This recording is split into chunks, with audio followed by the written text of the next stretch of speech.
So, welcome, Joe Satriani, the one and only. I guess so. I have to apologize. I'm losing my voice because we've done so much online stuff starting this morning. Yeah. Almost talked out, but I've got enough for you. Oh, thank you. Actually, I was up there. I watched it this morning as well. Oh, great. Yeah, so I got up at 5 o'clock, same as Ray. Hardcore. I really appreciate it. Thank you. Yeah, but congratulations with the new album, Elements of Mars. Thank you. Thank you. I must say, I've been a huge fan, since 88, 89. I remember playing your songs, my year 12 performance. So doing Wow. Surfing with the Alien. Great. It was pretty bad back then, but but this album. I know it's been a while. Yeah, that's amazing. So much time has passed. I know. But this album's just fantastic. Every song, it's different, but it flows in together. Oh, nice. Thank you. I got my favorites, of course, but we'll get to that a bit soon. And so just going over the musos for the album. So we spoke about Ray Thistlethwaite, all the way from Australia on keyboards. Yeah, I found Ray quite by accident. I was looking for a keyboard player to join me on the Shapeshifting tour back in I guess it was at that point late 2019, and I think I was on a keyboard magazine site that was running a few articles on up and coming keyboard players, and I think the article was quite old. Actually, it wasn't that current. And I saw Ray was one of the keyboard players covered, but the picture of him was a guy with really long hair and a beard, and they had a picture of him playing a Gibson 330 as well as keyboards, and I didn't recognize him. But at the end of the page, there was a video clip of him playing with the band Knower and Lewis Cole, specifically Lewis Cole, and I knew that band, and I thought, I know that video. I've watched it 100 times, but what's that got to do with this guy, Ray? So I watched the video again, and I realized that the keyboard player with the really short hair stuck in the corner of a stairway was actually Ray. I was totally blown away by his musicianship. So after doing a little digging, I found out his manager was right there in LA. So I gave him a call, and we, got the introduction going, and he agreed to join the tour. And then, of course, all this happened. So, but I'm so happy he's with us. I really am thrilled to play with him. Yeah. So, I've heard a lot of his stuff from Thirsty Merc, here in Australia, and he played guitar and sang. So I had to actually go back and watch some of those videos of him on the piano. It's like, wow, he's incredible. He is. He really is. Yeah. His technique and his flow as a musician is really, really beautiful. It's just everything he touches, he makes sound naturally musical, whether it's complicated or simple. It's really a remarkable gift he has. Yeah, for sure. And then you have Kenny on drums. Yeah. Been playing with Kenny for a while now. Yes. Yeah. Well, he was in Chickenfoot for the last tour we did. And then in 2019, we put together a trio with Doug Pinnick to join the Experience Hendrix tour. Had a blast on that. And in between those tours, we recorded Shapeshifting. So yeah, we've been playing a lot together recently. He's just awesome.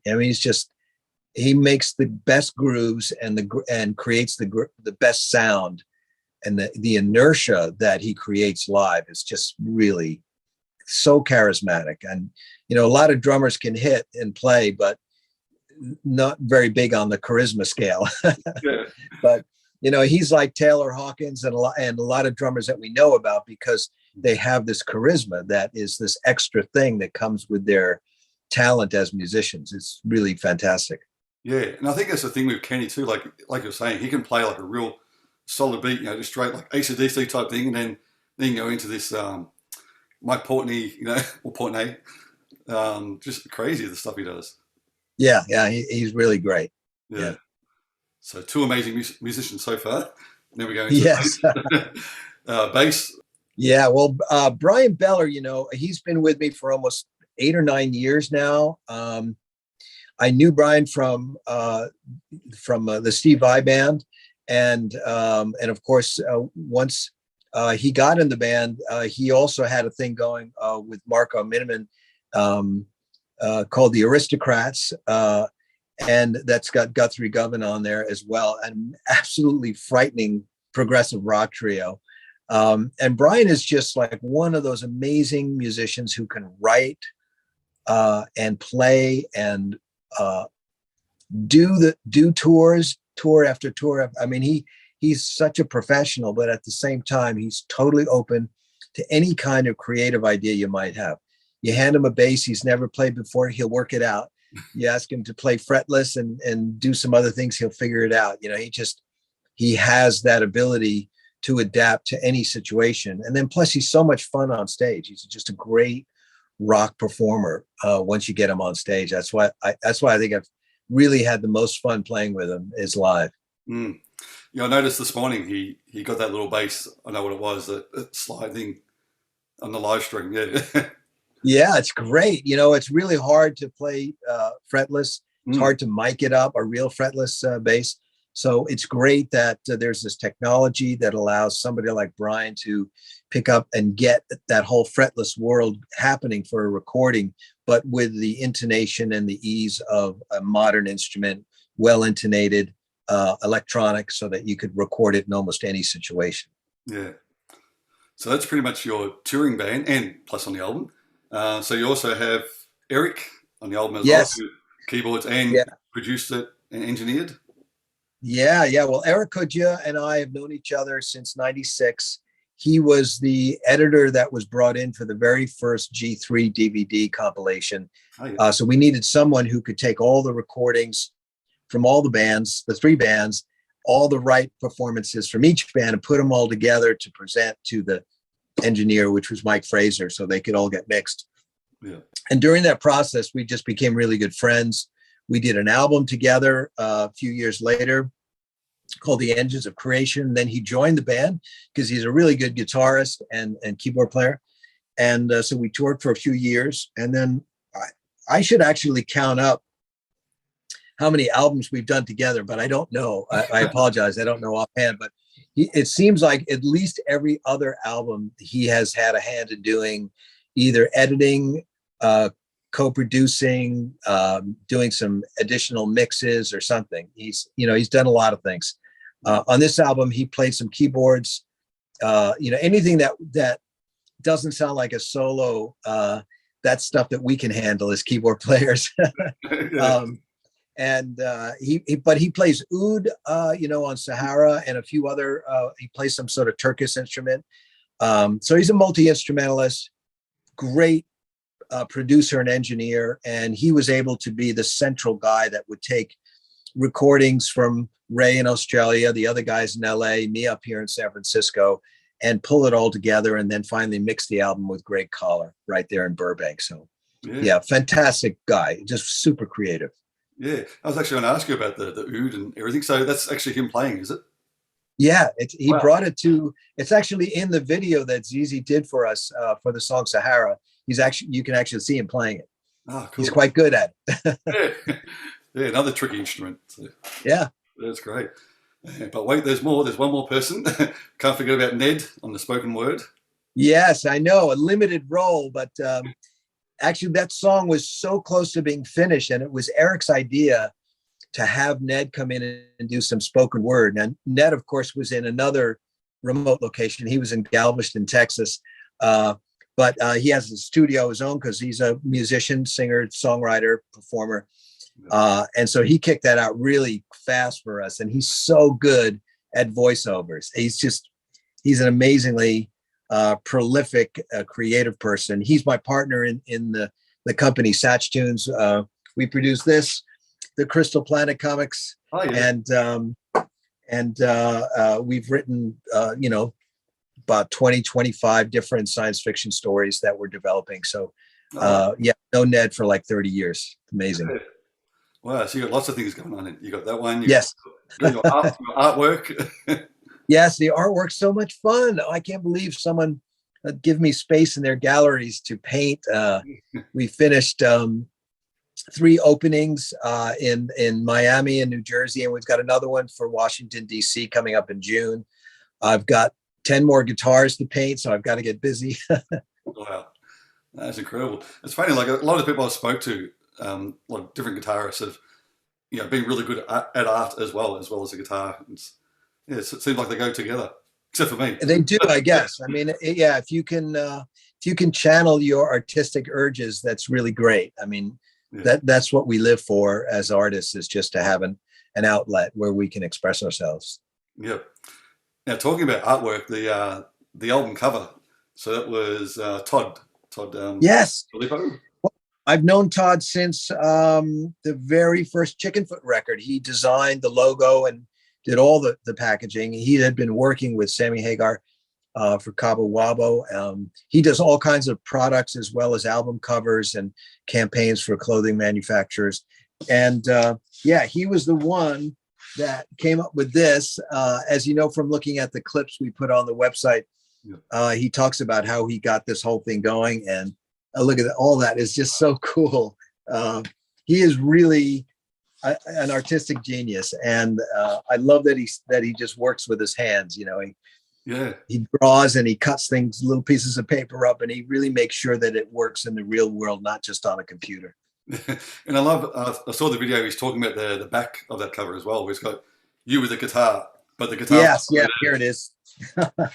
That's really something. Yeah. And you don't see the guitar because it's not there, it's here. That's right. Yeah. That's really clever. Yeah. Very clever. Yeah, that's great. And like you were talking about before, your son did the video for the latest one this morning, and Sahara as well. Yeah. So what a buzz that would be, get your son on board as well. Always great, to work with him. He has such an original vision every time we get together to work on something, like with the 1980 video from the Shapeshifting album. I had no idea, when he sprung this idea on me to be in the room with all the Marshall stacks.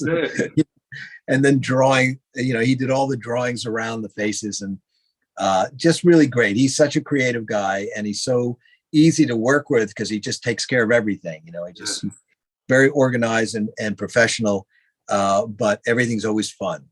Everything's always fun when you work with him. Yeah. So he's always been into the art growing up?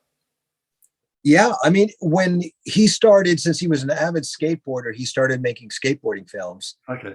And, he was learning art and music. So he wound up getting a degree in art and filmmaking at Occidental in Los Angeles. But he had played music in school, and he had done some acting when he was in high school as well.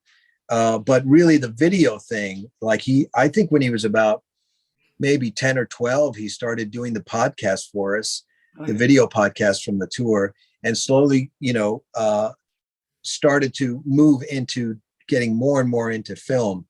At this point, if you go to zzsatriani.com, you get to see all of the films that he's done. He's got a YouTube channel with everything, even the little short film he did for Sammy Hagar. And his Beyond the Supernova is now available at iTunes or Amazon Prime, as well as Kello, of course, worldwide. Excellent. That's great.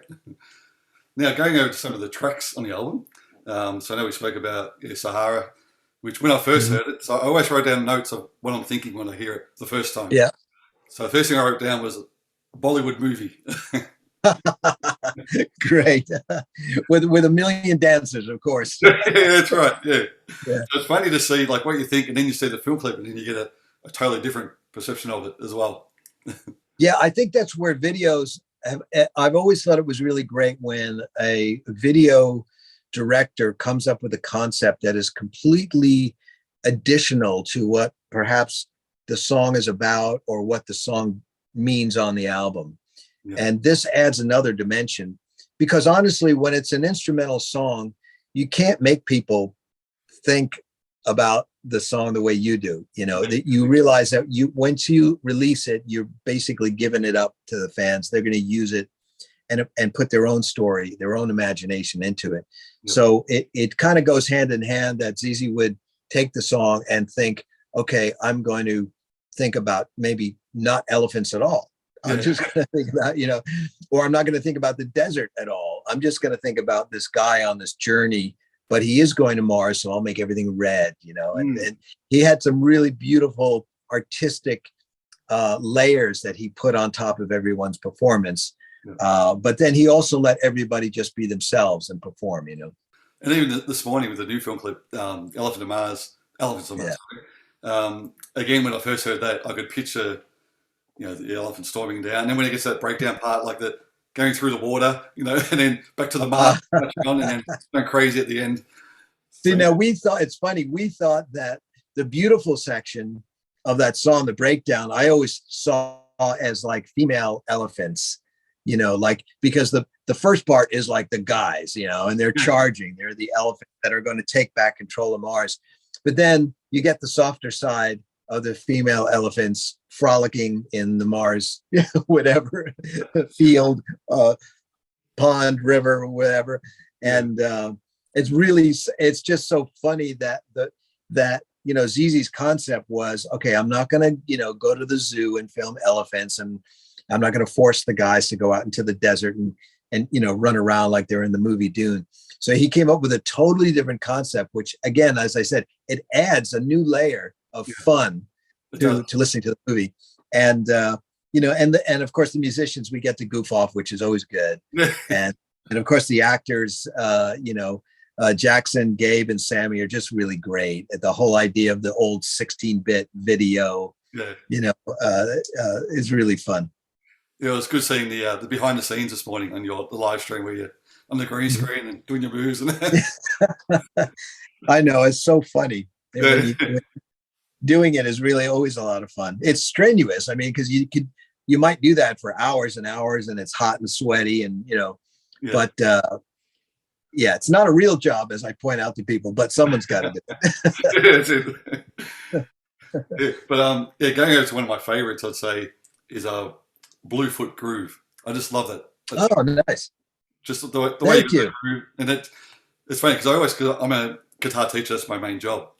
So I always look for songs that I could teach the kids little riffs to get things out of as well. And like with that one, you just your little slides at that type of thing where you get the slides involved, and it's really cool. Yeah, that's why I'm so happy you like that. I really love simple songs. And growing up as a kid, I can name so many songs that became so important to, my memories of growing up, having great times. And almost all of them are really simple. They've got a simple riff like that, like Bluefoot Groovy. Yeah. And of course, when you're 10 years old and doing stuff you probably shouldn't be doing, and you're listening to the radio, that's the kind of stuff that is fun, and so, why complicate it when you can figure out, how to do it with as few notes instead of all of the notes. That's right. I mean, but towards the end of the song, though, you do go crazy and let it goes crazy. Yeah, of course. I mean, that's very sort of mid to late 60s approach to the songs where, you play along with the media, you play nice for the beginning, but then eventually you can't help yourself. That's right. Yeah, you did. Actually, there was one part I was trying to figure it out, but it seems like a really big stretch.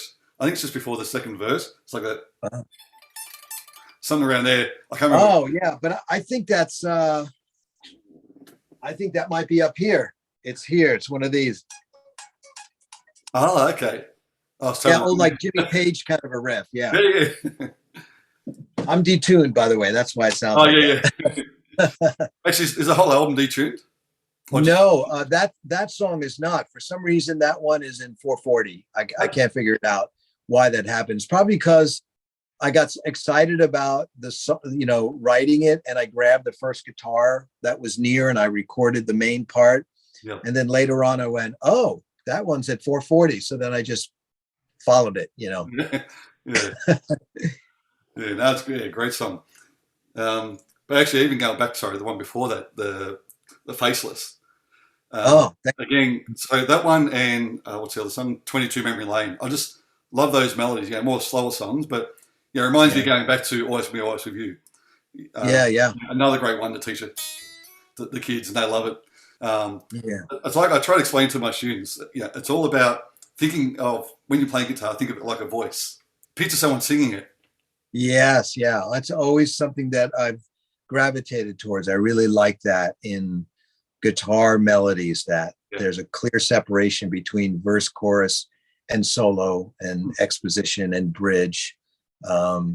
It's important for me to want to listen to a song, 1,000 times. It's got to have really strong foundation and really strong melodies that make sense.